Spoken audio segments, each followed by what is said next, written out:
Why do you want them to listen to your podcast? So that when they think about starting a business, they've got the content that is pointing them in the right direction. That is such a valuable piece of advice there.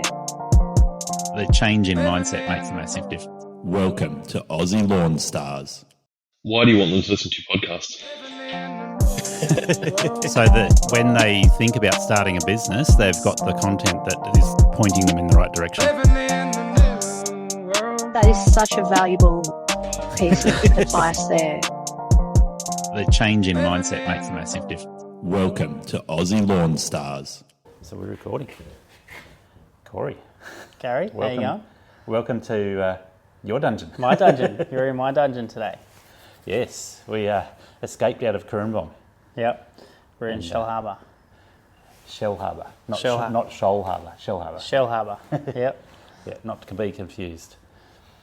Yes, so we first met up in a hotel up in the Gold Coast. We did. But I think we'd had a couple of chats once or twice before that, hadn't we? Yeah, we had a couple of chats online, messaging and things like that. I know I'm not sure if you messaged me or I messaged you, but it was just before you were going away. Correct. I believe I remember that. Yep. And it was like, oh, do you want to do an interview? And it's like, oh, maybe after you get back. Yeah. It's Yeah. like, I'm just going to leave Corey alone, Yeah. enjoy his holiday. Yeah. So were you tripping around Australia? We did. We did a full lap around Australia. We took 12 months off. Yeah. Pretty much the whole of 2021. So a bit of acid, bit of tripping. Yeah. It was tripping for 12 months. Yeah, it was pretty amazing. That's a lot of acid. Yeah, it was a lot of acid. Yeah. As long as it wasn't battery acid. That was the good stuff. So 12 months around Australia. Yeah. I'm guessing you and Nadine Yeah. and your kids. Yep. My wife Nadine and my two beautiful daughters Chloe and Lily were probably about 11 at the stage, I think.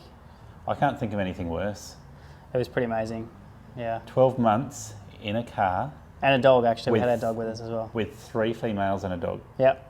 Yeah. Yeah, okay, good on you. Yeah. You're a better man than I am. Yeah, a lot of people did say that we would probably fight, like, families that we'd spoken to before that had done it, we'd fight a lot and we'd need our own space. Yeah. But yeah, we found we didn't really have any issues. We didn't argue. There was no times where I needed to go for me time and my wife needed to go for her time or anything like that. We just thoroughly enjoyed the whole trip and spent a lot of time together and yeah, it was good. I've got some good friends who have gone to New Zealand, back where they belong. Yep. But they used to plan time apart. Wow. So they'd be like, all right, once every few weeks or so, I'm going for a weekend. Yep. Yep. Don't talk to me, don't call me. Yep. So it's just planned Yep. downtime. Yeah. Alone Well, I time. think before our trip, we were probably very much like that. We both worked full time and Yeah. needed our, like boy trip or girl trip every now and then just to sort of get away from each other and Yep. and have our own separate times. But not during the trip around Australia was actually quite good. My wife does that every now and then. She'll Yeah. have a meet up with her school friends. Yeah. And, it's just a weekend with her friends Yeah. doing whatever they want to do. Yeah. And then when I go motorbike riding, she can't argue with me. Yeah, Like, exactly. you go away Yeah. on your own. You I'm want to come going motorbike riding? You can come motorbike riding if you like. It probably gets her out of it pretty quick. Well, this is the thing. She has her own motorbike. Yeah. And I make sure that I go motorbike riding with her Yeah. and do the sort of riding which she enjoys. And then when I go riding with my friends, it's like, you won't enjoy this one. Yeah. It's me time. Yeah. Boy trip time. That's it. But yeah, 12 months around Australia. What do you reckon would be the highlight if somebody was going to do that trip? Oh, it's really, really hard. Everyone asks that question, like, where's the place you'd want to go? Everyone says West is best, things like that. We really enjoyed the remote places, I think, like, Western Yeah. Australia up in Broome, Northern Territory, things like that, I think. Don't let the West Australian contractors hear this. They'll get a big head. Oh, they will. They'll love it. They'll get a bigger head for sure. But yeah, it is. Yeah. I think it is a very beautiful country over there in Western Australia. They have some really nice beaches and some really nice places to see. Yeah. But just the country as a whole, I think what we learnt is there's so much history in Australia that you just don't know until you go to that place. Yeah. Things that we felt that we as Australians and my children should be learning in schools about history and things like that. They learn better by being out there. Well, we just didn't even know that happened. We just like rock up to this town. You know, one town that I can remember is Moonta, I think it was, in South Australia. Exactly, never heard of it. But there's a massive, huge copper mine there, and they just mined copper. Yep. And yeah, just the way they mined copper and things like that. I didn't think that. I don't know, just never learnt it in school, so didn't know it was there, didn't know that's what we were doing in Australia at all, and I didn't know that it was happening back in 1920 or whatever it was. Yeah, if you pay attention, and a lot of people won't know this, but if you pay attention to what goes on around Australia at the moment, you'll find that Australia actually sells a lot of resources that the world needs at the moment. Absolutely, yeah. So we, not for our own use, but to other countries. So China, India, the US, everywhere, all through Europe. We're selling coal, we're selling lithium, we're selling natural gas. Yeah.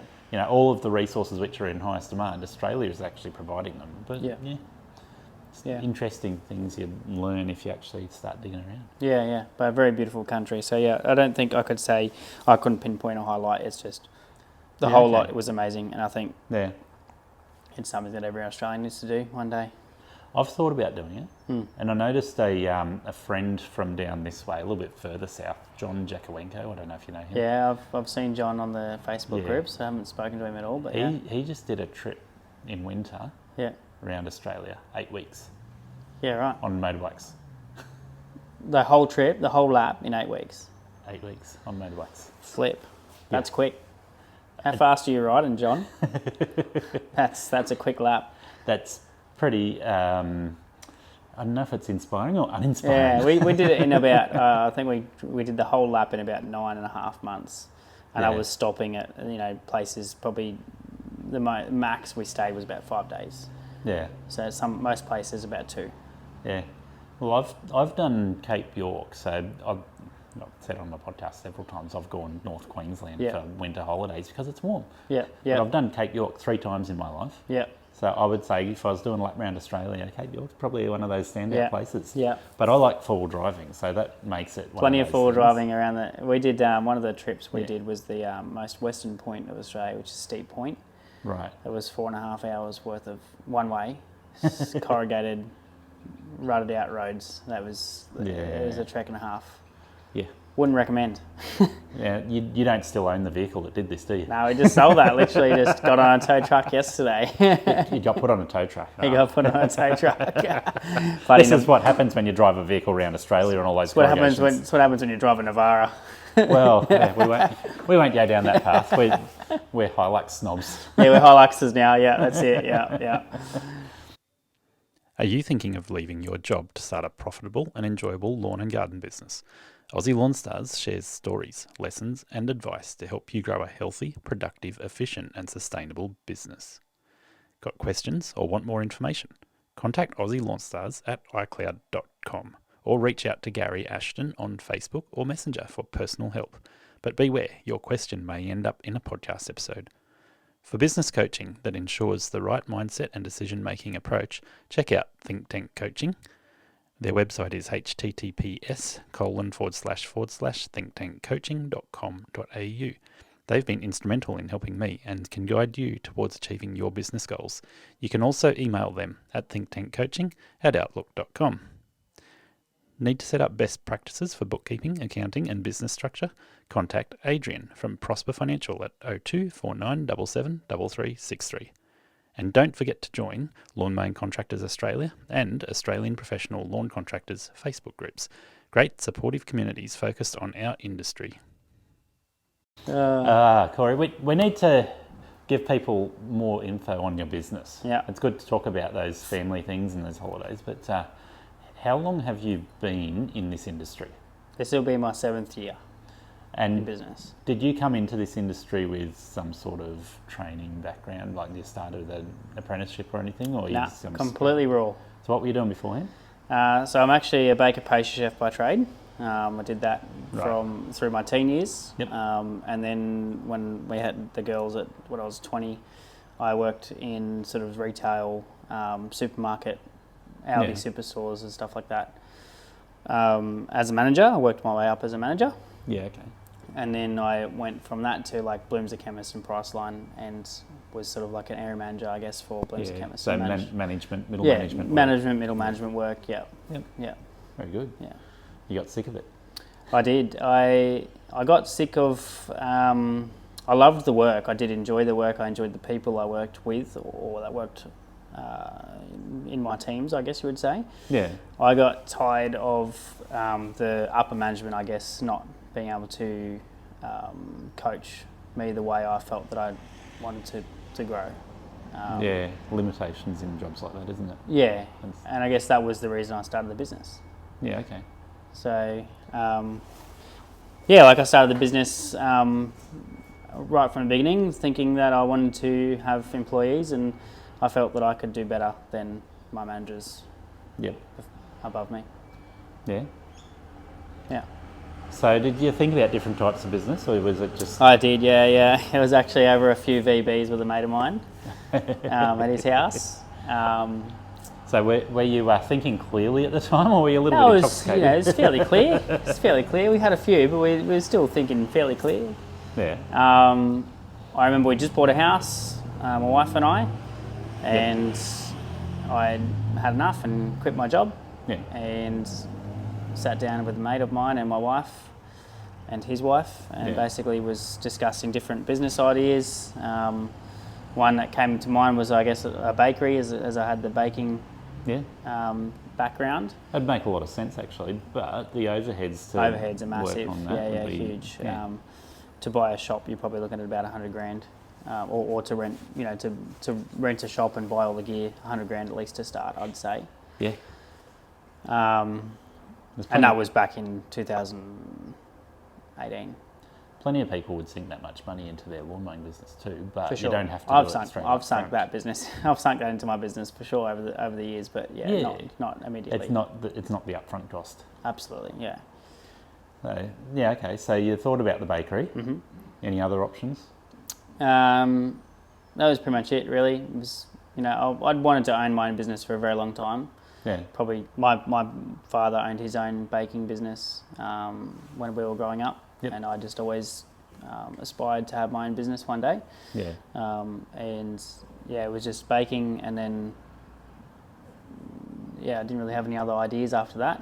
But it was basically like, I've got a ute, I've got a lawnmower, I've got a whip snipper. Yep. Let's give that a crack. Yeah. Okay. So the average punter that does this gets their whip snipper and mower and chucks them in the back of their ute and goes out and does a couple of jobs on a Sunday afternoon for beer money. Yep. Probably charging $25 for a lawn. Yep. And probably after the first few weeks go, man, I think I'm better off working for somebody else. Yeah. I didn't start that low. So we started, I think it was 2018, November 2018, which was the Christmas of the bushfires, I'm pretty sure it was. So it was very, very dry. Yeah, I'm just thinking, I came back from my second trip to Cape York in July 2018. Yeah. And I'm pretty sure you're right, that like 18 and 19, I think, were the really dry seasons. Because there was 2 dry seasons back to back there. Yeah. And then we got hit with COVID and rain. Yeah. So I started 2018. I didn't really think too much into the dry season stuff, because obviously I didn't have any industry knowledge. I was just let's is what it is. Go and have a crack at it. Yeah. We over a few beers come up with the Lawn Guy as the business name. Yep. Started a Facebook page that night and posted on a few community pages, and within that week or the next day, I'd had probably about 6 or 7 lawns to do over the next couple of days. Just from Facebook? Just from Facebook community pages. Yep. Yeah, they're good. Yeah, I don't go that way now. It's not the way I market now, but well, if you want the lower hanging fruit, that's an easy place to start. Yeah, quick way to get a quick buck if you got no work and you want to get some money in the door, I guess. But quick way to go backwards too. Very quick way to go backwards, because there's always people that will undercut you there. Yep. I know. I started a Facebook community group in my area. Yeah. And I think there might be 20,000 people in the group now. Yeah. But a young kid was dragging his push mower behind Yeah. his bike, Yeah. like literally hang on to it with one hand riding the bike. We've got one guy in our community groups around here. Michael Zagorski, I think his name is. Sorry, Michael, if you're watching. Hey, Michael. But he will constantly hammer the pages, and he's I'm the cheapest, most reliable. Basically, that's his selling point. Cheapest and most reliable. I'm the cheapest and the most reliable. Call me. And I just I look at it and I go, I would just never advertise my business as the cheapest. No. That's just not how I want to portray myself. Yeah, if you advertise as the cheapest, you will get certain types of jobs. Yeah. And that's all you'll get. Yeah. Yeah. Yeah. But yeah, so I started there. We did the first 7 months of business, first 7 months of the financial year. Yep. Just on my own, out of my back of my ute. I don't think I even bought a trailer at that point. Yeah. I was running a Bush Ranger L261. That was the first whippersnipper that I bought. Yep. And I was running a Victor Easy Walk from Bunnings or something like that. And I've never heard of the Easy Walk. yeah, well, it's just a residential Yep. thing. And, Ryobi hedge trimmers and things like that. I think Yeah. I ended up buying a few of those over the 7 months. Fair enough. And yeah, we turned over $75,000 in 7 months. And I looked at that and I went, I only worked probably 25 hours a week max. Yeah. Maybe 30 if I was really going for it. Yeah. I was like, I got to spend a lot of time with my family. I got to really enjoy the job. And I turned over what I would make as a manager in 1 year. Yeah. Or half a year. Efficiency is the thing that rules a business and the decisions you make as a small business owner. Right Mowers give you the options in their product lineup to match efficiency with size, fuel usage and the type of jobs you want to target, from catching to mulching or side discharge, from roadside verges to acreages and manicured lawns to 6 feet tall and super long. I've been using the Right Stander I 42-inch with a Catch Pro for manicured areas and the Stander ZK61 to maximise productivity for large open acreage mowing. If you need to replace your push mower, try the 32-inch Stander B. If you have more open access to residential properties, there's a 42 through to 48-inch option that suits you. And if you want to enter the acreage market, the 52, 61 and 72-inch machines have choices in engine size and model type to suit the work you want it to do. Right Standards go the distance, saving you time and money, season after season. So we'll come back and talk about numbers a lot more in the next segment, but 75 grand turnover is different to 75 grand in your pocket after you pay your expenses. Yeah. But that's something that's worth talking about. But that's a pretty good place to start, and see in 7 months that you're hitting those sort of numbers and got a lifestyle to spend time with your family. Yep. So that was in 2018. Yep. You started like that. Yep. And how did that build up before you went on the trip around Australia? So then 2019, obviously I saw that turnover numbers and I was like, and the profit, which we, you want to talk about later, we'll talk about that later. But I found that we made a decent amount of money and paid myself a decent amount of money. Yeah. So I was just like, I want to, as my first business goal, I guess, because I didn't really have any business goals or business plan at that point. I was like, all right, my first business goal is I want to crack 100 grand next year. And I think it's doable. Like I did 75. Like in 6 months, I could easily crack 100. Yeah, of course. So I sat down with my accountant and we talked about a few things and said, I want to crack 100,000. And she said, well, if you're doing what you're doing now, I feel like you could definitely do that. Now that 7 months, was that through the growth season? Yes, it was November through to June, the end of that financial year. Yeah, okay. So most of it was fairly good innings. Yes, that's basically... So once you do a 12-month period, you've got a winter to deal with. Correct, So 5 months where you have little growth and 7 months where you have great growth. Correct, yeah. We went into that year, the next year, 2019, 2020, with that mindset. Yep. I think we may have bought a trailer by that stage, just single axle, high wall trailer. Yeah. It served us well. I don't think I employed anyone at that stage. I think I was still sort of just like hiring casuals, so $20-25 an hour type thing or $250 a day type thing. Yeah. And pushed through that next winter, summer. Yep. And we made good money then as well.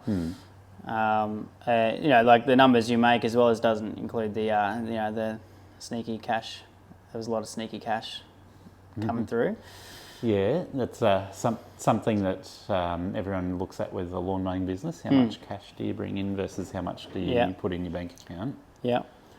Yep. And then, that was sort of like, that was 2019, 2020. And then we got through to 2020. By that stage, I had, we bought a second trailer by that stage. Okay. So I had 2 trailers, 2 cars running. Yep. I had a subcontractor working for me and an apprentice in Parks and Gardens. Yeah, okay. Well, I should probably speak about that. Like when I first did that first 7 months, I was like, didn't really know anything about grass or plants or anything like that. So I actually was like, I want to know more about this. Yep. So within that 7 months, I was really enjoying it. So I actually went and did a Certificate 2 in horticulture as well that first 7 months. Yeah.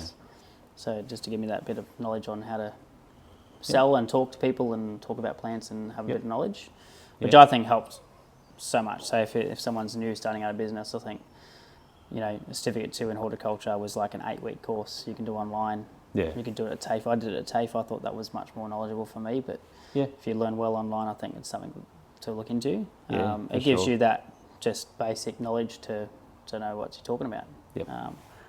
And your AQF3 as well with your spray certificate, that helps. So that was in the cert? No, that was That's something separate. extra that I did. But I think that helps as well with knowledge as well about weeds and plants and when to spray, how to spray, what to record, that type of thing. Yeah, now this will come up in a lot of places, but when people talk about AQF3, that's your Chem Cert training. Yep. It is training, it is not a license. No. Because there is a difference if you want to be licensed to spray compared to having the training doing Chem Cert. Two different things. Yeah. People get confused. We're in New South Wales, it's slightly different in different states, but Chem Cert in our industry, it's not required To have it. but it is highly recommended. And the limits that you're allowed to spray without having done Chem Cert are fairly low. So for most people who are doing any sort of spraying in our industry, it is worth doing it so that you don't find yourself over the limit and untrained. Yeah. Yeah. So you can go over the limit in a couple of hours. Yeah. Oh, yeah, definitely. Yeah. But it So- teaches you how to contain spills and things like that as well, and what to do in a Yeah. hazardous situation. Teaches you how to do things the right way. Yeah, correct. Yeah. Yeah. Then the third year, 2020, we had 2 trailers, had a subcontractor working for me, Grant, and my apprentice in Parks and Gardens. Yeah. And things were going really well. I had my own trailer, and I would use a subcontract or cashy person with me when I needed it. Yep. I wouldn't say we were at the point where we were like fully booked up for those 2 rigs. Probably Yeah. 1.5, maybe 1 3/4. Yep. I think at that stage about 140-ish clients spread out from sort of Bulli down to Kiama, Berry area, Right. ranging in all different types of So what sizes. we're talking about is the region around Wollongong and Shell Harbour. Correct, yeah. Yeah. Yeah. So I would do, I did everything through Google Calendar. I never had any, Sortscape or anything like that like I have now. Yep. But I just had a Google Calendar, and I would separate all the clients into sort of like north, south, east and west of the lake, because our suburb is based up around the beautiful Lake Illawarra. So you do a day on this side, a day on that side, Correct. day up top, day down the bottom. So Monday I'd be in Wollongong, Tuesday I'd be in Park, Dapto area, Wednesday I'd be in Shell Harbour, Shell Cove, Flinders, Yep. Friday, Oak Flats, Yeah. Kiama, Nowra, or not Nowra, but Kiama, Berry. Yeah, I was going to say Nowra's getting a little bit further. Yeah. But Berry's a bit down there Yeah. too. Yeah, Berry's probably about 45, well, probably less, half hour away, I guess. Yeah, okay. Yeah. We didn't have heaps down there, but we would do we'd start in Berry and do 2 or 3 and then sort of work our way back to Kiama and things. Yeah, okay. Yeah.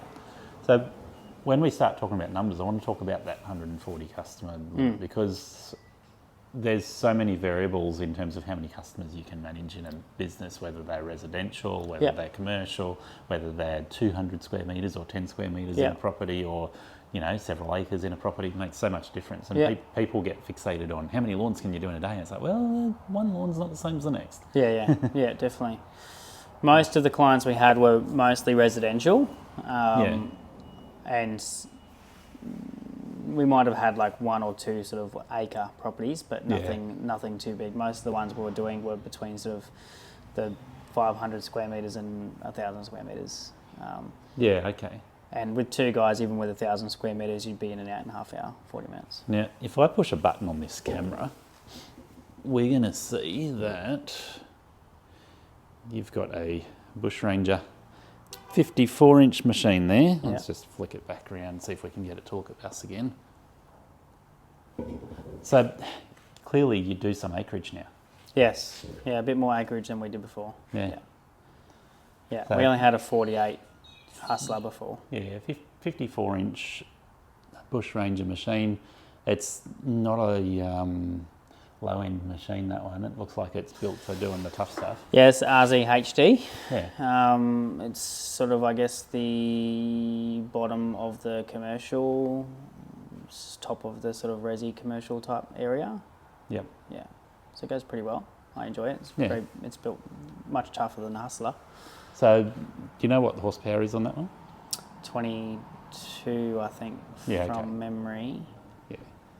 So it's a pretty decent machine. It looks very solid. Looks like it's capable of doing a decent day's work. Yeah, definitely is. Yeah, for sure. Yeah. I'm really happy with it. Yeah. It's a great machine.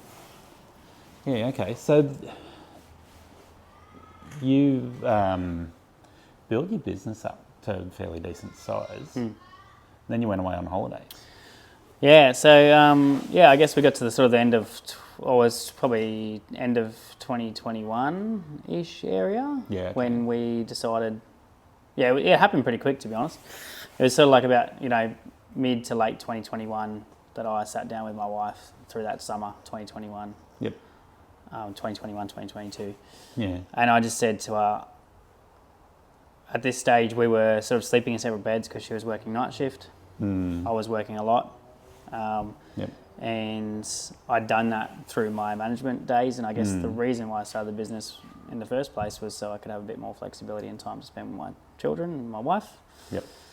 And it wasn't working out that way. Even though the business was where I wanted it to be, I wasn't happy with, I guess, our relationship from it. Yeah. Not criticising your relationship at all, but it's not really sustainable at that point, is it? Nah, it wasn't. Something's got to give. Yeah. So, and my wife was working probably as much as, probably more than me, I reckon. She was pumping out the hours, doing lots of night shift works and stuff like that. And we were just, doing what we had got to do to get ahead, pay off our mortgage. And we'd talked about travelling around Australia so often, all the time. It was like a dream of ours to do that. And I just said, stuff it. Why are we doing this?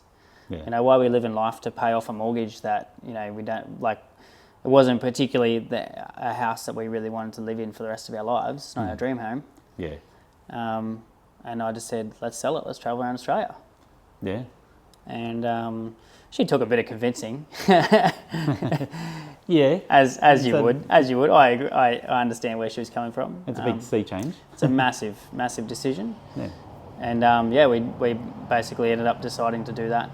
We put the house on the market by Christmas. We'd sold it by January. Yeah.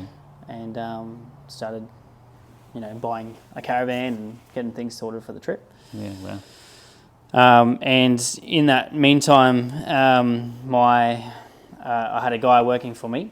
He was subcontracting for me. He was a mate of mine. Yep. And I sort of prompted him to come and buy some of the equipment. I wanted to keep the business name and everything like that and kick it off when I got home. Yeah. And he made me an offer to run the business for me while we were away. Yeah, okay. And I thought it was a good idea. I guess in hindsight, I think I've said this to you in the past, that I was sort of pretty much switched off by that stage. I was like, oh, awesome, I'm going on holiday. Yep. It would have been nice to have that business sort of running on the side and make a little bit of money as well. I wasn't even really interested in making the money, to be honest. I think it was more just having the business going. Knowing that it was there still. While we were away. And he ran it for us while we were away. Yep. I